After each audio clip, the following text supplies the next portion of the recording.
Assalamualaikum warahmatullahi wabarakatuh.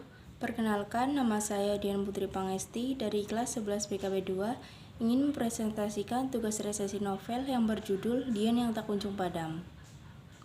Penulis Sultan Takdir Alisjabana, penerbit PT Dian Rakyat, Kota Terbit Jakarta, tahun terbit 2007, tebal buku 155 halaman. Reputasi buku atau pengarang. Novel Dian yang Tak Kunjung Padam, karya Sultan Takdir Alisjabana, memberikan gambaran bagaimana realitas percintaan di masa lalu.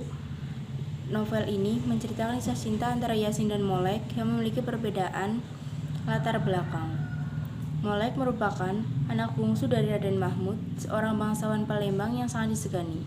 Di sisi lain, Yasin hanyalah seorang bujang uluan yang dianggap remeh oleh para kaum bangsawan. Perbedaan kasta di antara Yasin dan Moleklah yang membuat kedua orang tua Molek tidak menyetujui hubungan mereka. Pertemuan di antara keduanya diawali dengan Yasin yang saat itu sedang berjualan hasil kebunnya. Secara tidak sengaja menangkap manik mata Molek yang sedang bersantai di teras rumahnya. Setelah pertemuan tersebut, Yasin tak henti-hentinya memikirkan Molek. Awalnya, Yasin mengira bahwa hanya dirinya yang memiliki perasaan terhadap Molek. Namun, di sisi lain, Molek juga ternyata menyimpan perasaan yang sama terhadap Yasin. Isi buku. Yasin, seorang pemuda yatim yang miskin secara kebetulan, bertemu dengan seorang gadis cantik, putri seorang bangsawan Palembang. Pada saat itu, gadis cantik yang bernama Molek itu sedang bersantai-santai di serambi rumahnya yang mewah di dekat sungai. Rupanya, si cantik itu jatuh cinta pada pandangan pertama kepada Yasin. Namun, hubungan mereka tidak mungkin dapat diwujudkan sebab perbedaan status sosial yang mencolok antara keduanya. Baik Yasin maupun Molek sama-sama menyadari akan kenyataan itu. Namun, cinta kasih mereka yang selalu bergejolak itu mengabaikan kenyataan itu. Itulah sebabnya cinta dilangsungkan melalui surat. Semua kerinduan mereka tumbuh dalam kertas. Pada suatu hari, Yasin bertekad untuk mengakhiri hubungan cinta mereka yang selalu dilakukan secara sembunyi-sembunyi itu. Dia hendak melamar Molek secara terang-terangan. Kemudian, pemuda itu memberitahukan niatnya kepada ibunya dan seluruh kerabatnya. Keluarga Yasin pun berembuk dan dengan segala kesederhanaannya. Mereka melamar Molek. Namun, maksud kedatangan mereka ditolak oleh keluarganya Molek karena mereka berasal dari keluarganya dusun yang miskin. Mereka bahkan menghina dan menyindir keluarganya Yasin sehingga rombongan itu pulang dengan membawa segudang rasa malu dan kesal. Tak lama kemudian, keluarga Molek didatangi oleh Said, seorang saudagar tua keturunan Arab yang kaya raya.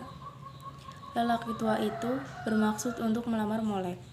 Orang tua Molek yang materialistis itu langsung memutuskan untuk menerima lamaran Said.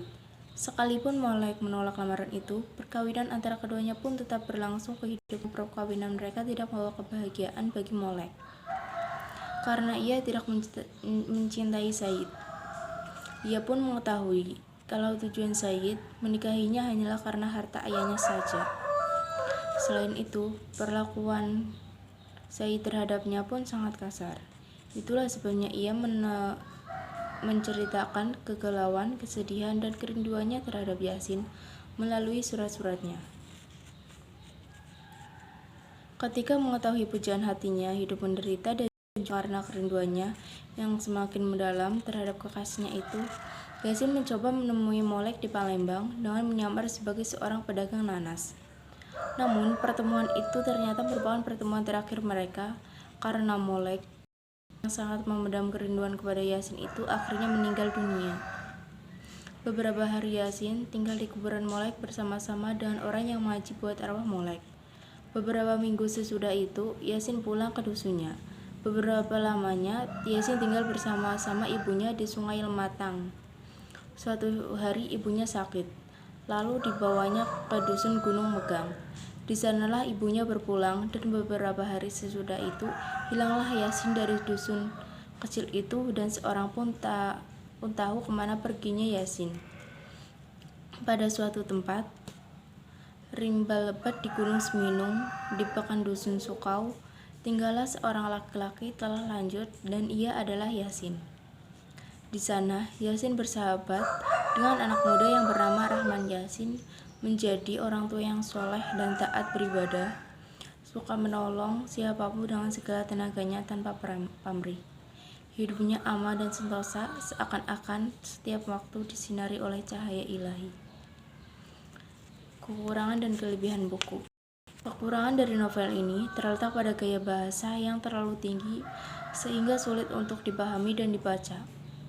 Ada bahasa dan majas yang kurang dipahami bagi orang-orang dan cover buku yang terkesan jadul. Kelebihan novel ini, ceritanya menarik dan memberikan banyak pesan moral di dalamnya. Alurnya yang enak untuk disimak dan diikuti. Setiap tokoh memiliki karakter yang cukup kuat. Saran dan harapan. Bagi para pembaca yang menyukai dan tertarik novel ini, yang penuh romantik, perjuangan, dan cinta, sangat cocok sekali dengan membaca novel ini. Karena buku ini tidak hanya menyajikan kisah percintaan, namun juga rasa keinginan tahu kita, inteligensi kita, dan rasa keindahan kita. Karena itu, buku ini bukanlah cerita biasa, melainkan roman sebenar-benarnya.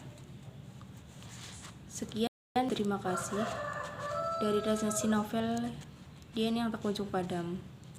Wassalamualaikum warahmatullahi wabarakatuh.